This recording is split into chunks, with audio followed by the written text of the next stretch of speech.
Hi friends, welcome back to my channel రక్షక రవి. ఈరోజు నేను వంటింట్లో ఉండి పిండి వంటలు చేస్తున్నాను. ఈ కజ్జికాయలు చూసిన తర్వాత నాకు గుర్తొచ్చిందండి. మా చిన్నప్పుడు అమ్మ వాళ్ళ ఊర్లో జాతర జరిగేదన్నమాట. తేరు అంటారు కదా, అది జరిగేది. అప్పుడేమో మా అమ్మ అయితే వచ్చేసి నేనైతే 1 కేజీ కజ్జికాయలు చేశానండి. అమ్మ అయితే 2-3 కేజీలు చేసేది. అప్పుడు మా ఇంటికి చుట్టాలందరూ వచ్చేవారు. మా పిన్ని వాళ్ళు, మా బాబాయ్ వాళ్ళు, మా పెద్దమ్మ, పెద్దనాన్న, మా పెద్దత్త, మా చిన్నత్త, ఇంకా అలాగే మా అమ్మ వాళ్ళ తరపున బంధువులు వచ్చేసి మా మేనమామ వాళ్ళు 3 మెంబర్స్ అండి. వాళ్ళ ఫ్యామిలీ మొత్తం వచ్చేది. అలాగే అమ్మ వాళ్ళ సిస్టర్స్ వచ్చేసి 5 మెంబర్స్ అయితే అమ్మ ఒకటి కదా, 4 మెంబర్స్ 4 ఫ్యామిలీస్ వచ్చేవాళ్ళు. చాలా పెద్ద ఫ్యామిలీ అండి. అందరూ వచ్చేవాళ్ళు. నాన్న ఉన్నప్పుడైతే చాలా ఎంజాయ్ చేసేవాళ్ళము. అమ్మ వచ్చేసి చక్రాలు, అరిసెలు అన్నీ చేసేది. అప్పుడు మా నాన్నమ్మ కూడా బాగా హెల్ప్ చేసేది అన్నింట్లో. ఇవి కజ్జికాయలు చేసినప్పుడైతే ఇప్పుడు మా ఊర్లో ఇంకా జాతర కాబట్టి కంపల్సరీ ఇంకా అందరూ చేసుకుంటారు కాబట్టి పక్కింటి వాళ్ళు, ఎదురింటి అక్క వాళ్ళు వచ్చి మా ఇంట్లో చేసేవాళ్ళు. అమ్మ వెళ్ళి వాళ్ళ ఇంట్లో చేసేది. అప్పుడు చాలా హ్యాపీగా ఉండేదన్నమాట.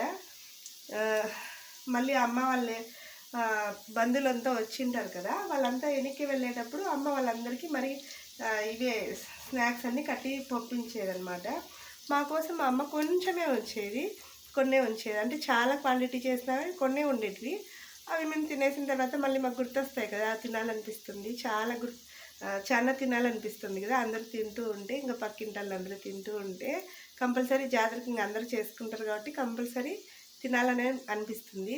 అప్పుడు మా ఇంట్లో అయిపోయేటివి అన్నీ. అమ్మ అందరికి పెట్టించేది కదా, అన్నీ అయిపోయేటివి. అప్పుడు మా నాన్న మా కోసం దాచి ఉంచారనమాట. కజ్జికాయలు, అరిసెలు, చక్రాలు అన్నీ మా నాన్న ఒక డబ్బాలో స్టోర్ చేసి పైన పెట్టేవారు. అటక ఉంటుంది చూడండి, అట్లా పైన పెట్టేసేవారు అనమాట. మాకెవరికి తెలియదండి, సీక్రెట్ ఇది. మేము తినాలనిపించినప్పుడు తింటారా అనేవాడు నాన్న. అవునన్నా తింటామంటే మా నాన్న పైనుంచి తీసి, మేము ముగ్గురు అనమాట, 2 సిస్టర్స్ 1 బ్రదరు, మా ముగ్గురిని కూర్చోపెట్టుకొని మేము తింటూ ఉంటే మా హ్యాపీనెస్ని చూసి మా నాన్న చాలా ఎంజాయ్ చేసేవారు. నాకు అప్పుడేమో అర్థం కాలేదు, కానీ ఇప్పుడు నా పిల్లలకి నేను చేసి పెడుతూ ఉంటే వాళ్ళు హ్యాపీగా తింటూ ఉంటే నేను చాలా హ్యాపీగా ఎంజాయ్ చేస్తున్నాను. అవునండి, మన ఫ్యామిలీ కోసం మనం ఎంతో ఇదిగా ఉంటాం కదండి. అంటే మన ఫ్యామిలీ హ్యాపీగా ఉండాలి, మన ఫ్యామిలీకి ఇంకా నచ్చినట్టు చేసి పెట్టాలనే హ్యాపీనెస్ ఉంటుంది కదా. మా నాన్న మా కోసం వచ్చేసి అమ్మ పనికి వెళ్ళేటప్పుడు నూక బియ్యంతో ఉప్మా చేసేవాడు అనమాట. ఇప్పుడు మా నాన్న లేరు.